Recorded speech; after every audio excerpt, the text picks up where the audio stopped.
चैनो अमन का देश है मेरा, इस देश में न दंगा रहने दो, लाल हरे में मत बांटो, इसे शान तिरंगा रहने दो। Welcome back to our channel. दोस्तों, हम सब जानते हैं कि इंडिया में 26 जनवरी को रिपब्लिक डे यानी गणतंत्र दिवस सेलिब्रेट किया जाता है। पर क्या हम ये जानते हैं कि 26 जनवरी को ही क्यों रिपब्लिक डे सेलिब्रेट किया जाता है? 26 जनवरी को दिल्ली के राजपथ पर परेड क्यों की जाती है? इंडिया की राजधानी दिल्ली में रिपब्लिक डे कैसे सेलिब्रेट किया जाता है? इस साल की रिपब्लिक डे की क्या खास बात है? रिपब्लिक डे फेस्टिविटीज की क्लोजिंग सेरेमनी किस दिन और कहाँ की जाती है?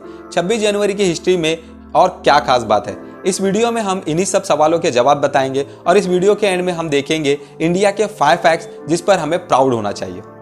26 जनवरी को इंडिया में रिपब्लिक डे सेलिब्रेट किया जाता है। इसके 2 रीजंस हैं। 26 जनवरी 1915 में हमारे देश में संविधान लागू हुआ था और 26 जनवरी को ही 1930 में इंडियन फ्रीडम फाइटर्स ने कसम ली थी कि हम देश को पूर्ण स्वराज दिलाएंगे। मींस देश को ब्रिटिश गवर्नमेंट से पूरी तरह से आज़ादी दिलाएंगे।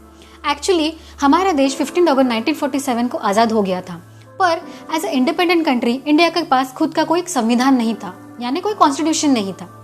15 अगस्त 1947 से 26 जनवरी 1950 तक इंडिया में ब्रिटिश गवर्नमेंट एक्ट ही एप्लीकेबल था, जिसे गवर्नमेंट ऑफ इंडिया एक्ट 1935 कहा जाता है।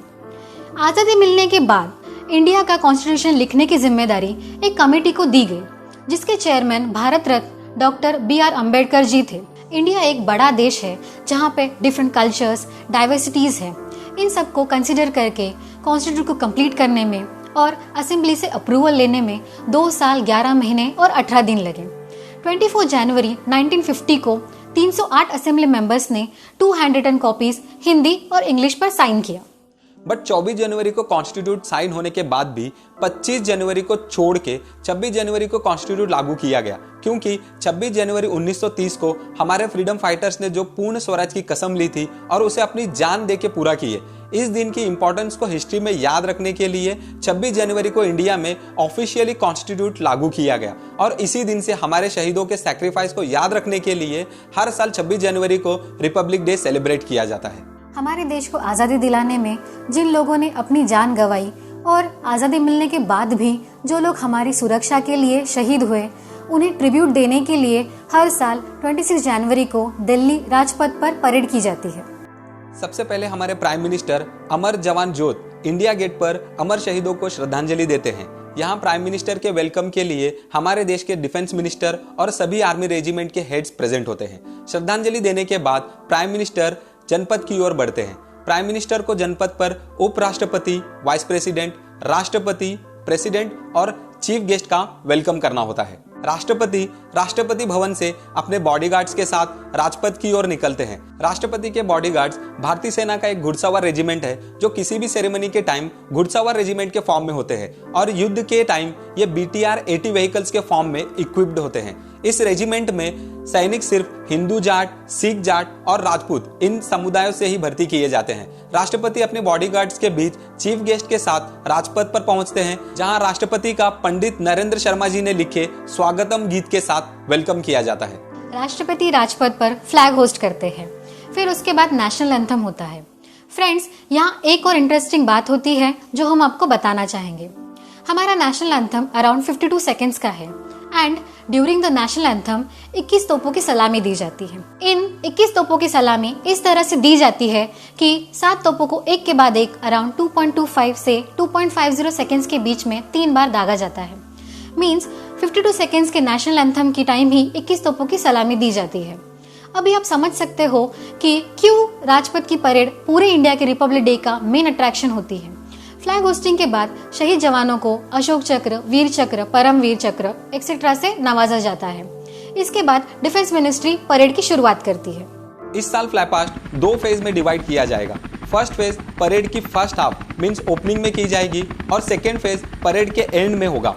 परेड की स्टार्ट में 4 Mi-17 V5 हेलीकॉप्टर्स ध्वज फॉर्मेशन में नेशनल फ्लैग लेके आएंगे और 3 helicopters Indian army, navy and air force flag लेके उड़ान भरेंगे।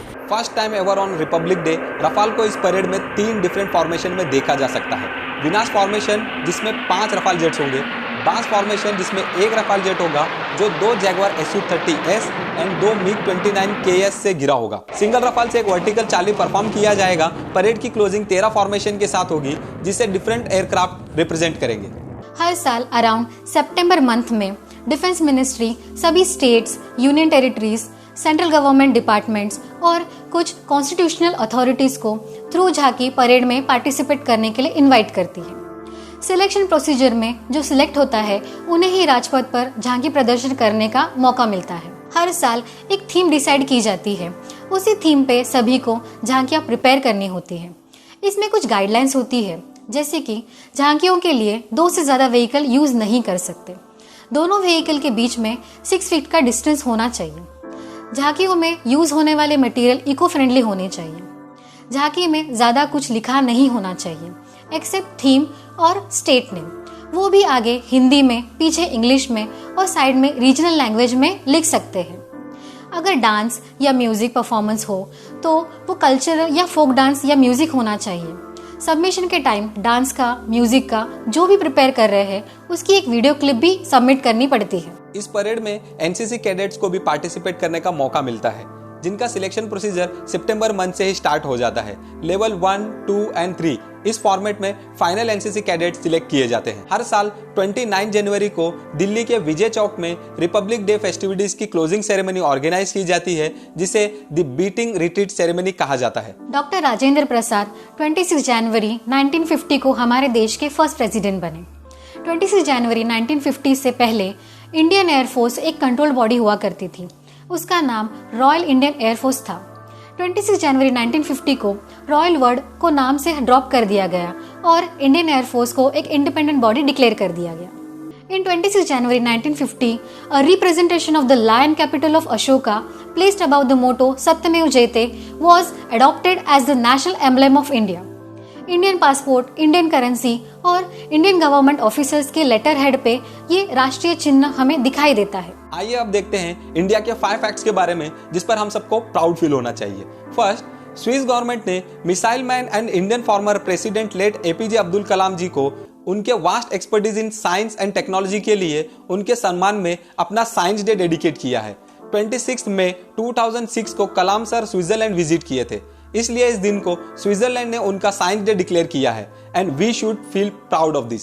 Second, water was first definitively detected on the moon from orbit by India Chandrayaan 1 mission. Third, successful mission Mangalyaan के साथ भारत दुनिया का पहला ऐसा देश बन गया है जिसने पहले ही अटेम्प्ट में इतना बड़ा मिशन अचीव किया है, that to in low budget. Fourth है, India as a nuclear power has pledged the no first use policy. Means हम वर्ल्ड की second largest army and nuclear power होने के बाद भी कभी भी किसी भी कंट्री पर फर्स्ट अटैक नहीं करते and we should be proud of this. Fifth, Bharat के पास वर्ल्ड की दूसरी सबसे बड़ी सेना है and we should feel proud of this. Video अगर आपको पसंद आया हो और आप चाहते हैं कि हम ऐसे ही और इन्फॉर्मेटिव वीडियो लेकर आए तो please do like, share and subscribe.